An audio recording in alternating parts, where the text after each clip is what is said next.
Halo kawan-kawan, kembali lagi di channel Logika Politik, channel yang membahas mengenai logika-logika untuk beberapa keadaan perpolitikan dan prediksi mengenai perpolitikan ke depannya.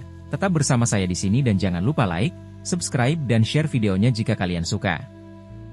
Ujian yang lain bagi PDIP adalah mengenai nasib Hasto Kristianto yang sudah resmi menjadi tersangka kasus korupsi dan penyuapan Harun Masiku. Apakah PDIP dengan tegas akan memecat Hasto ataukah mempertahankan keanggotaan Hasto dan menunggu Hasto sendiri yang mengundurkan diri? Dua pertanyaan tersebut ada efeknya semua loh ya.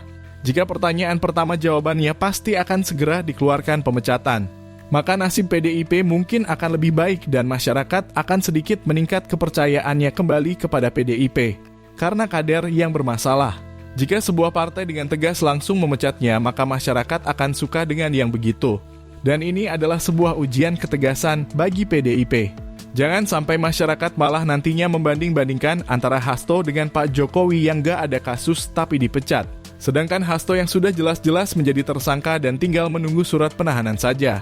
Kalau sampai nggak dipecat, wah, kepercayaan masyarakat saya jamin akan menurun dan mungkin akan lebih banyak lagi anggota PDIP yang keluar dari partai berlambang banteng itu. Ya, kita menunggu respon tegas dari PDIP sekarang. Jika sampai Hasto ditahan dan surat pemecatan belum juga diumumkan seperti diumumkannya pemecatan Pak Jokowi, maka ya bisa dikatakan PDIP lebih cinta dan sayang dengan kadernya yang terbukti melanggar hukum dibanding kadernya yang sudah memberikan sumbangsi besar untuk PDIP dan belum ada kasus apapun yang menyeretnya. Lalu untuk pertanyaan kedua, jika PDIP mempertahankan keanggotaan Hasto dan menunggunya untuk mengajukan pengunduran dirinya, maka PDIP sudah pasti akan lebih ditinggalkan oleh masyarakat dong. Kan sudah terbukti kadernya itu menjadi tersangka dan tinggal menunggu surat penahanannya saja. Kalau ternyata hingga Hasto ditahan dan belum ada pernyataan pemecatan Hasto, maka respect dari saya sendiri dan saya pribadi akan sangat berkurang bahkan mungkin hilang kepada PDIP. Ya karena harusnya kader yang bermasalah dengan hukum bisa ditindak tegas dong oleh partainya. Karena jika partai membiarkan kadernya yang bermasalah dan tidak menindak tegas, masyarakat akan melihat kalau partai itu tidak kompeten. Apalagi masalahnya adalah belum lama ini PDIP memecat beberapa kadernya dengan alasan tidak patuh dengan partainya. Sekarang jika kadernya tidak patuh bahkan melanggar peraturan negara bagaimana? Apakah PDIP berani memecatnya? Atau akan dibiarkan saja? Kita tunggu saja apa yang akan terjadi selanjutnya.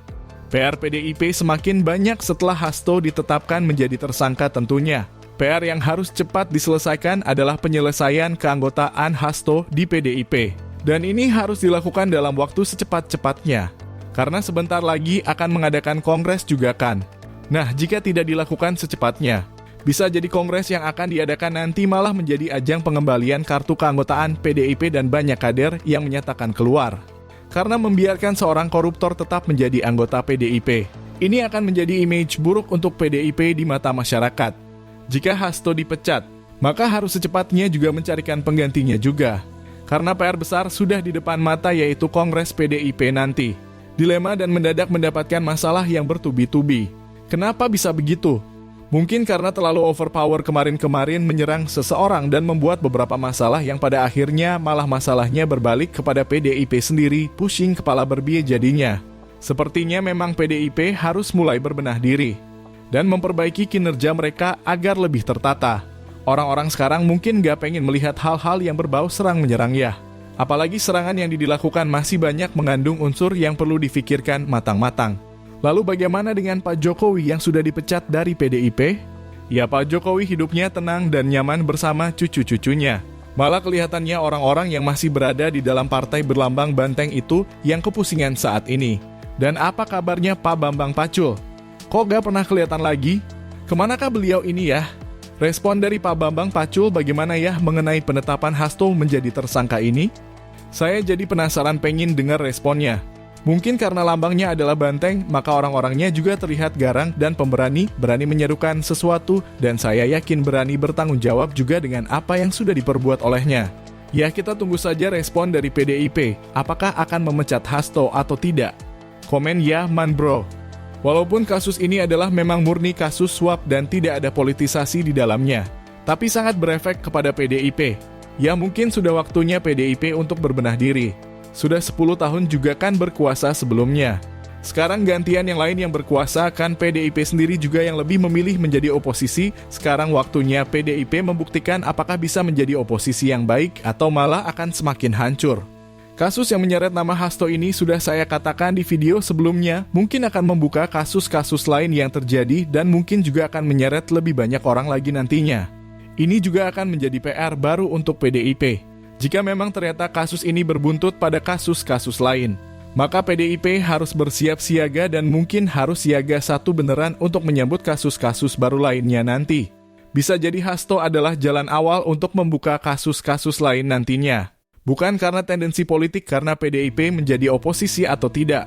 Karena KPK ya tugasnya membuka kasus-kasus dan menyelesaikan kasus-kasus korupsi yang telah dilakukan dong. Bukan karena PDIP adalah oposisi. Kan memang sudah menjadi tugasnya KPK juga. Mungkin akan ada beberapa orang yang berpendapat kalau dijadikannya Hasto menjadi tersangka adalah untuk membungkam suara agar tidak lagi-lagi menyerang Pak Jokowi. Ya mungkin saja nanti akan ada orang yang begitu.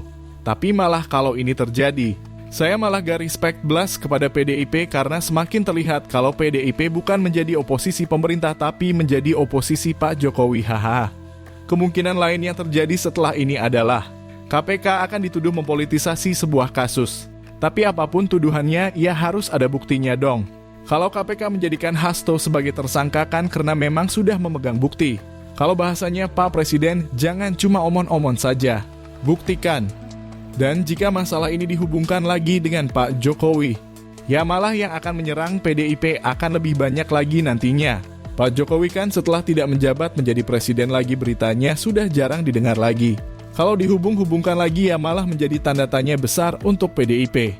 Sedendam itukah kepada Pak Jokowi? Hanya gara-gara memilih calon presiden yang tidak sama dengan yang ditentukan oleh PDIP? Atau mungkin KPK-nya yang akan mendapatkan serangan-serangan dari PDIP nantinya? Ini juga akan memecah belah persatuan nantinya. Persatuan siapa? Ya persatuan anggota PDIP sendiri pastinya. Mungkin orang-orang yang bermasalah akan membantu menyerang KPK. Tapi yang tidak bermasalah mungkin ada yang cuek. Ada yang malah gak percaya belas. Yang pasti PDIP harus lebih berhati-hati ke depannya dalam melangkah. Kalau tidak, bisa semakin habis nanti. Mungkin PDIP saat ini mulai dilema. Apakah harus tetap percaya dengan kader-kadernya? Semakin percaya dengan kader-kader yang dianggap kompeten, malah masalah berdatangan. Kalau nggak percaya sama kadernya, terus mau percaya sama siapa lagi? Hehe. Ya intinya PDIP memang harus mulai berbenah dirilah dari sekarang. Kadang omongan Pak Bambang Pacul seakan remeh dan sepele. Tapi jika tidak dihiraukan omongan itu, ya kadang efeknya bikin pusing juga. Dari kasus ini, banyak sekali pelajaran yang bisa kita dapatkan.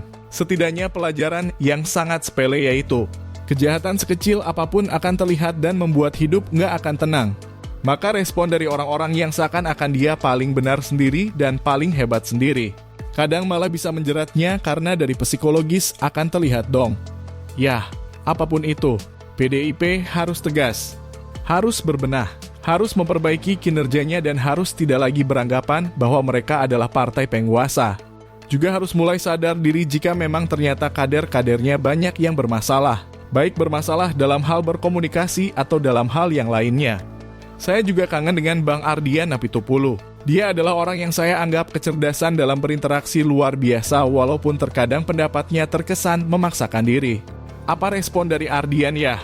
Mungkin nanti akan saya bahas khusus di video lain jika ada respon dari Bang Ardian.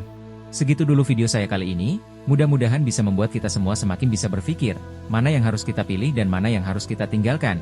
Jangan sampai asal-asalan ya, semangat cerdas! Kembali lagi saya ingatkan, like, subscribe, share dan kirim komentar kalian. Terima kasih.